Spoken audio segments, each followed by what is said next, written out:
Sign the lease. He can't stop you. He won't even know until it's done. And the man in the coat by the door? Him? He sleeps in the alley behind the bakery. Nobody, forget him. The man in the coat by the door owned the building they were standing in, and 400 more like it. So why did the woman with the pen keep glancing at him as if some part of her already suspected? If you're new here, this is where real stories live. Hit subscribe, because what happens over the next 40 minutes is the reason this channel exists. Let me go back, because none of this makes sense without it. Graham Aldercott was worth $2.1 billion, and almost no one who saw him each morning knew his last name. He ran his holdings through 3 shell entities and a single trusted lawyer, and he wore the same gray wool coat he had worn for 11 years, a coat with a torn inner pocket and a brass button that didn't match the others because his father had sewn that button on himself the winter before he died. Graham's public identity was a semi-retired property consultant who lived modestly in a rented 2-bedroom on the east side of the city. That was the story he told at dinner parties. That was the story he told the woman he married. The reason for the secrecy was not eccentricity, and it was not a game. 8 years before this story began, Graham had been engaged to a woman named Priya. And Priya had learned the true size of his accounts 3 months into their relationship.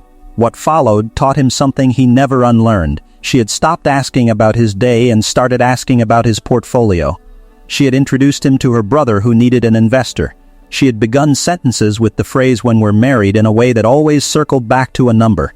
When Graham ended it, she told a room full of their mutual friends that he was cold, that he had never really loved her, that money was the only thing he understood. He stood there and said nothing, because the alternative was explaining that she had it exactly backward, that he had loved her enough to want to be chosen for something other than the accounts, and had discovered he never would be. After that, he decided the wealth would stay invisible until someone proved they didn't need to see it. He met Delaney Voss at a public library on a Tuesday, in the reference section, both of them reaching for the same water-stained atlas. She was a substitute music teacher who filled the gaps between assignments by tutoring kids in a church basement for almost nothing. She laughed at his terrible joke about longitude, and she paid for her own coffee, and when he walked her to a bus stop instead of a car, she didn't ask why. For 2 years, Graham had the thing he had wanted his whole adult life. Delaney cooked badly and cheerfully. She left sheet music on every surface. She marked the doorframe of their small rented kitchen with a pencil every few months. Not for children, they had none yet, but for the ivy plant on the sill that she was determined to train up the wall, a running record of green inches climbing toward the light. She called that doorframe her only garden.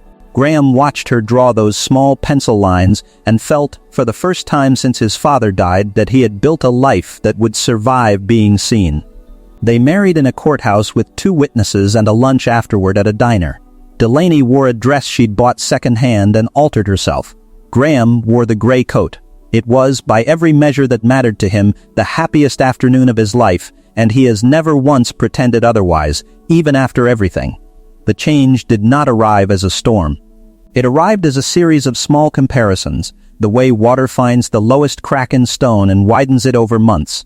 It began with Delaney's mother. Coralie Voss had never approved of a marriage that produced no ring worth photographing. She visited every second Sunday and left behind a residue of remarks that took days to evaporate. She would look at the rented kitchen and say, not unkindly, that a woman Delaney's age should have her own dishwasher by now. She would mention a cousin's husband who had just bought a lake house and let the sentence sit there unfinished. She would pick up the sheet music and set it down again as though it were evidence of a wasted education. "You were going to play concert halls," she said once, "and now you play church basements for children who won't remember your name." Delaney laughed it off the first dozen times. Graham noticed she stopped laughing somewhere around the 20th. Coralie's favorite weapon was a man she had met at her country club's guest series. A man she began mentioning by first name only, as if he were already family. "Camden was asking about you," she would say. "Camden thinks a talent like yours is being buried alive." Camden Royden entered their lives at a fundraiser Coralie insisted they attend, and he entered it the way he entered every room, which was as though he had personally arranged the lighting. He was tall and easy and dressed in a way that announced its own price. He drove a low silver convertible with a custom plate, and within 4 minutes of meeting Delaney he had mentioned the car twice, once to apologize for the valet's inability to handle it, once to offer her a ride home in it.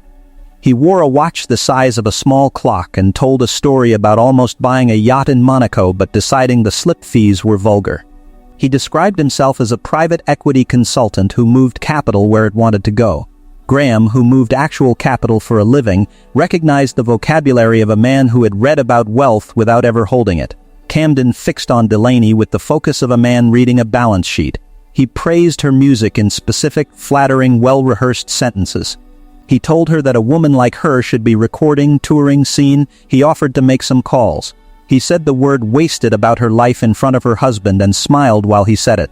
Graham watched Camden's eyes and understood, with a certainty that surprised him, that Camden was not interested in Delaney at all. Camden was interested in something behind her, some door he believed she could open. Graham didn't yet know which door. He simply filed the observation away, the way his father had taught him to file everything, and said nothing, and drove them home in the modest sedan while Camden's silver convertible waited pointedly at the curb. That night Delaney was quiet in a new way. She stood at the pencil-marked doorframe and touched the highest green line without saying anything. Graham asked if she was all right. She said Camden thought she could still have the career she gave up. She said it as a fact, not a wish, and that was the part that stayed with him. Over the following weeks, Camden became a permanent fixture at the edges of their marriage. He appeared at Delaney's church basement lessons, having somehow learned the schedule. He sent long messages about opportunities. He took Coralie to lunch and returned with her fully enlisted as his advocate, the two of them speaking in a shared shorthand about Delaney's potential and Graham's limitations. Coralie began saying the quiet part aloud. "You could have married a provider," she told Delaney in a voice Graham was meant to overhear. "Instead, you married a man who rents." The convertible started appearing outside their building. The watch got heavier in every anecdote, and Graham, in his 11-year coat with the mismatched brass button, kept driving the modest sedan and saying nothing. Watching the green pencil lines on the doorframe stop climbing. Because at some point that spring Delaney had stopped watering the ivy at all. The evidence came to Graham the way most true things came to him, not through confrontation, but through paper. He had left his tablet on the kitchen table one evening, logged into the personal email he almost never checked. And when he picked it up the next morning, a message thread was open that he had not opened. Delaney had used the tablet to check something and left her own account signed in beside his. He was not a man who read other people's mail. He nearly closed it. But the subject line was a dollar figure, $186,000, and the sender was Camden Royden. And Graham's whole life had taught him that a dollar figure attached to the wrong name is never an accident. He read it. Then, he read it 4 more times. The thread was 3 weeks long. Camden had persuaded Delaney to invest in a music production venture, a label he claimed to be launching, one that would relaunch her career and, he wrote, finally get you out from under a man who'll keep you small forever. The venture required capital. Delaney had none of her own. So Camden had walked her through a process, in patient, affectionate paragraphs to obtain it. She had taken out a home equity line against the rental, which was fraudulent on its face because they didn't own the rental. And the paperwork Camden had helped her prepare listed her as the property's owner using a forged deed with a notary stamp Graham didn't recognize. Worse, buried in the same thread, Camden had asked her a specific question 3 separate times. Each time more directly, what exactly did her husband consult on, who were his clients, and did she have access to any of his account statements? He had framed it as due diligence. If we're building something real, he wrote, I need to understand the full picture of what we're working with. He had signed one message, yours always, C, and Delaney had replied to that one with a single word Graham made himself read out loud in the empty kitchen so that he would believe it. Always, so there it was, in one thread, both halves at once. $186,000 of financial fraud built on a forged deed, and his wife using the word always to another man while helping that man probe for a way into accounts she didn't even know existed. Graham sat at the table where Delaney marked her ivy and felt something that wasn't the anger he expected. It was quieter than that, and colder, and it had edges. He looked at the doorframe. The highest pencil line had a thin film of dust on it. He closed the tablet, set it down exactly where she had left it, and went to work as though it were an ordinary Tuesday. He did not confront her. Not that day, not for many days. He understood that a forged deed and a fraudulent equity line were not just betrayals, they were crimes. And they were crimes his wife had been maneuvered into committing by a man who would let her take the fall the instant it became convenient. If Graham reacted now, in the kitchen, as a wounded husband, Camden would vanish and Delaney would be left holding a forged document with her signature on it. Whatever else was true, he was not going to let the woman who marked green lines on a doorframe go to prison for a man who had never once meant a word he'd written to her. The next morning, Graham called the only person alive who knew exactly who he was. Marissa Gentry had been his father's lawyer before she was his, and she answered on the second ring the way she always did, without hello. "You never call before 9, she said. "So it's bad." "I need you to look at something quietly," Graham said. "And I need you to already assume the answer is worse than what I'm about to tell you." They met that afternoon in a parking garage because Marissa said garages had no windows and no waiters, and she was right about most things. Graham handed her a printed copy of the thread in the deed. She read it standing up, in the concrete gray light. And when she finished, she folded it once and looked at him. "The deed's forged," she said. "That notary number doesn't exist. I can have that confirmed by end of day. Which means the equity line is fraud, which means the bank is a victim, which means this isn't a divorce problem, it's a criminal one." She paused. "Graham, your wife's name is the one on the forgery, not his." He was careful. Every dollar that moved through her hands into an account structured so that if this collapses, she's the fraud and he's just a consultant who gave bad advice. "I know," Graham said. "That's why I didn't do anything last night." Marissa studied him. "You want to protect her. I want the truth on paper before anyone reacts to it," he said. "I want to know who Camden Royden actually is. And I want it built so carefully that when it comes apart around him and not around her." "That'll take weeks," Marissa said. "You'll have to go home every night and eat dinner across from her and say nothing. Then that's what I'll do." And that is what he did. For the next 31 days, Graham Aldercott lived 2 lives at a single kitchen table. By day, Marissa and a forensic accountant she trusted pulled Camden Royden's history apart thread by thread.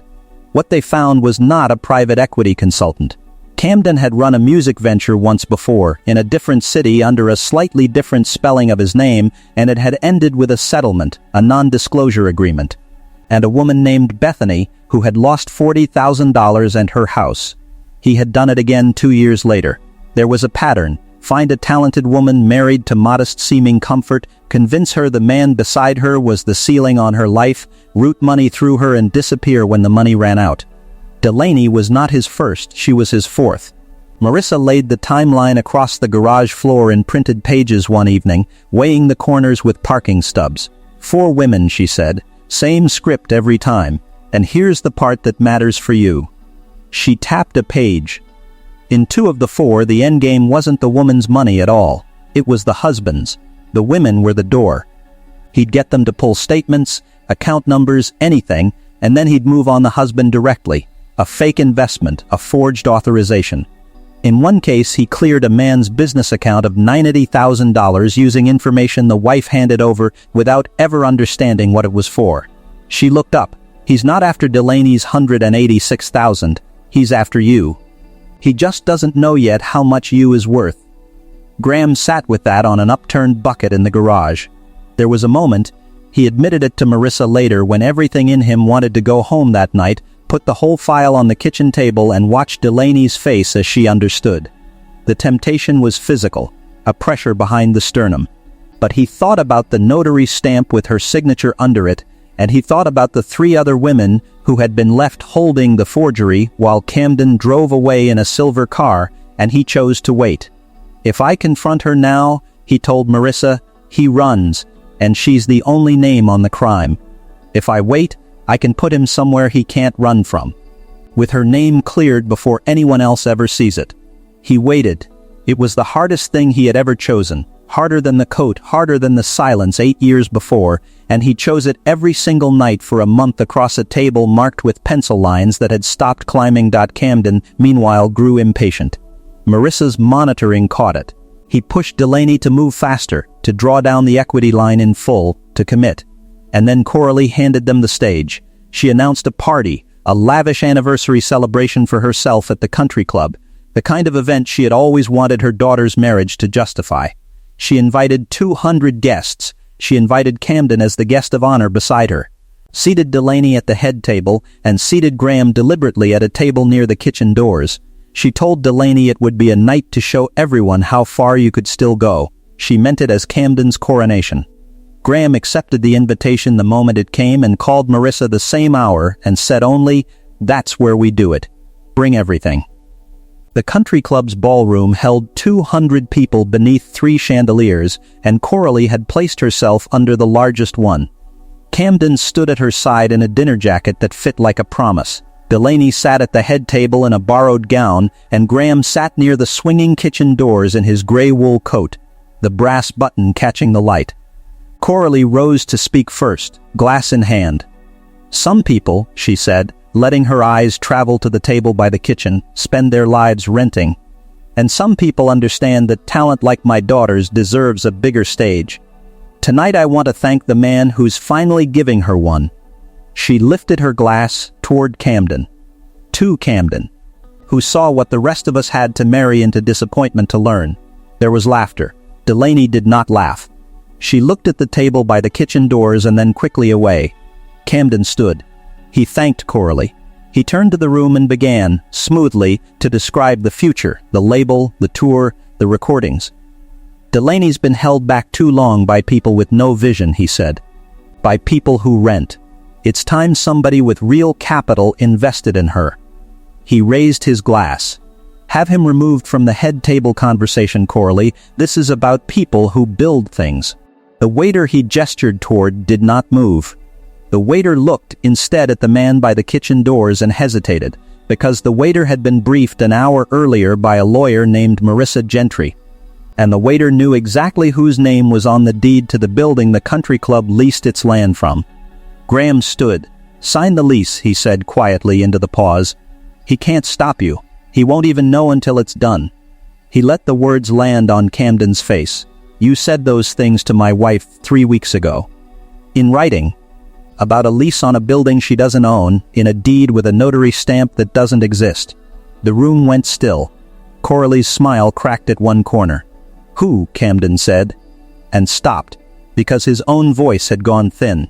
"Who are you two, Graham Aldercott?" He said it flatly. "The building this club sits on is owned by an entity I control. So is the bank that issued the fraudulent equity line your venture is built on. So are 400 other buildings, and about $2.1 billion you spent 3 weeks trying to find a door into." He turned his head. "You asked Delaney what her husband consulted on. This is what." "That's a lie," Coralie said, standing. "He rents. He drives a—" "Marissa," Graham said.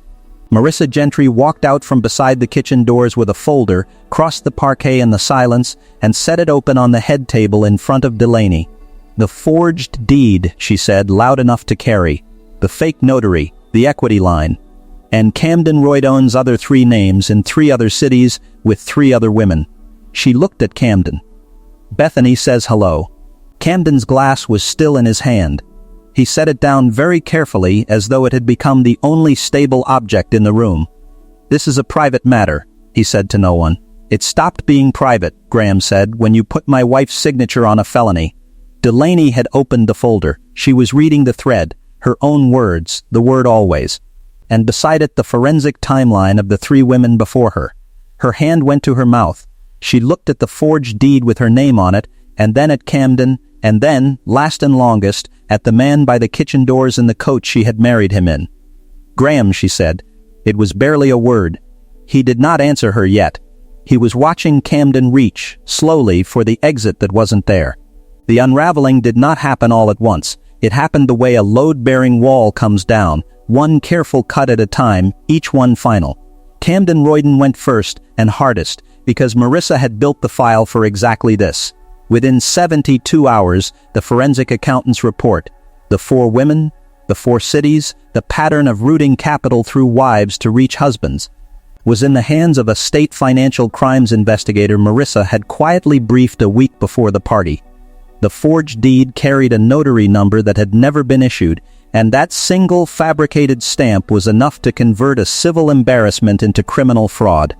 Camden was arrested outside a rented apartment that turned out to be leased under the same false name he had used 2 cities earlier.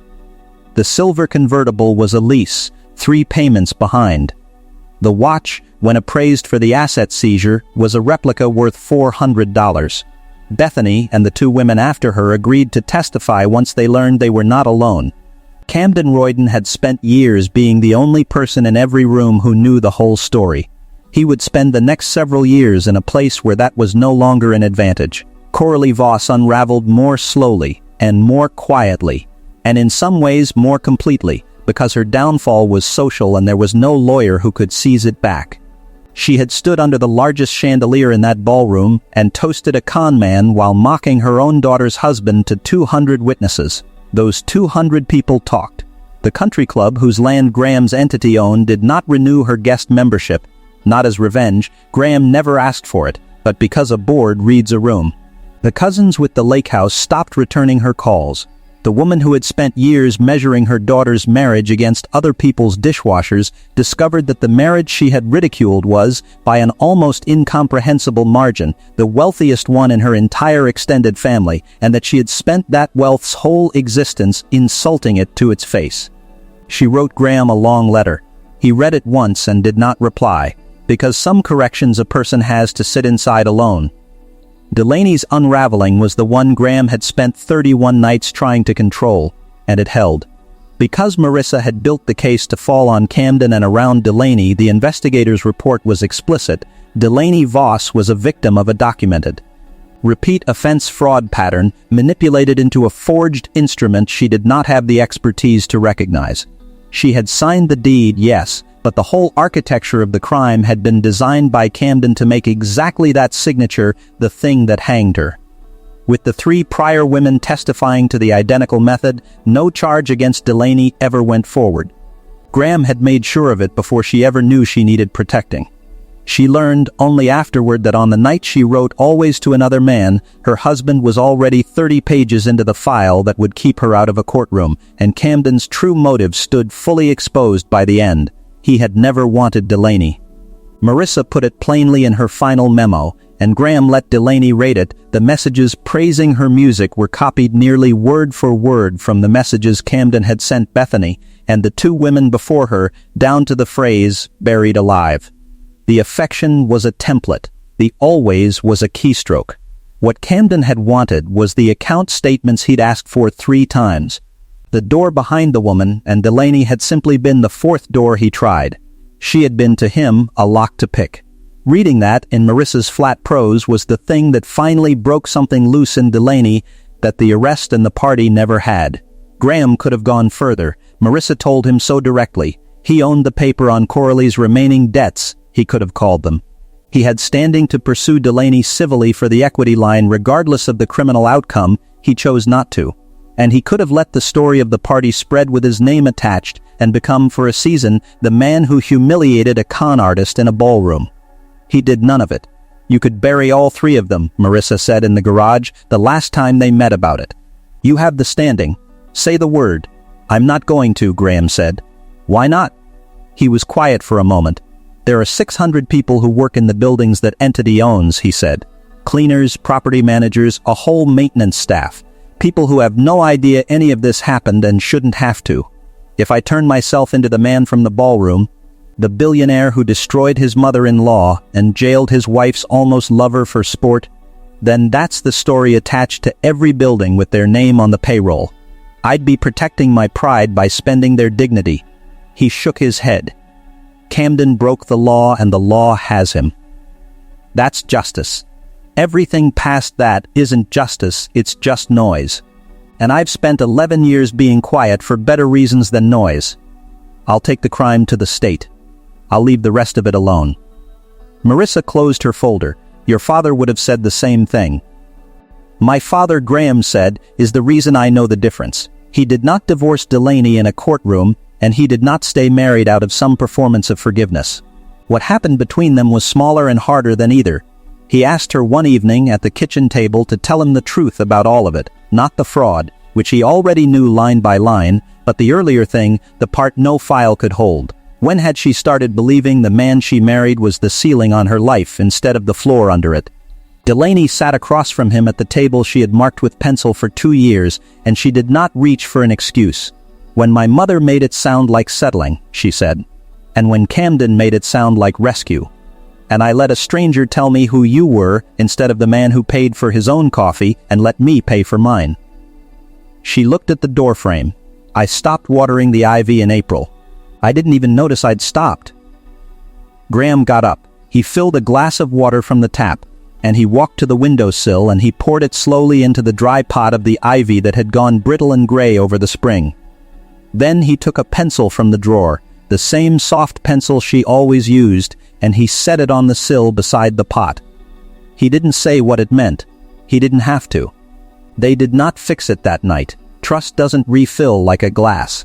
But she watered the ivy the next morning, and the morning after, and some weeks later there was a single new green shoot, and Delaney made a small pencil mark on the doorframe beside it, the first new line since April.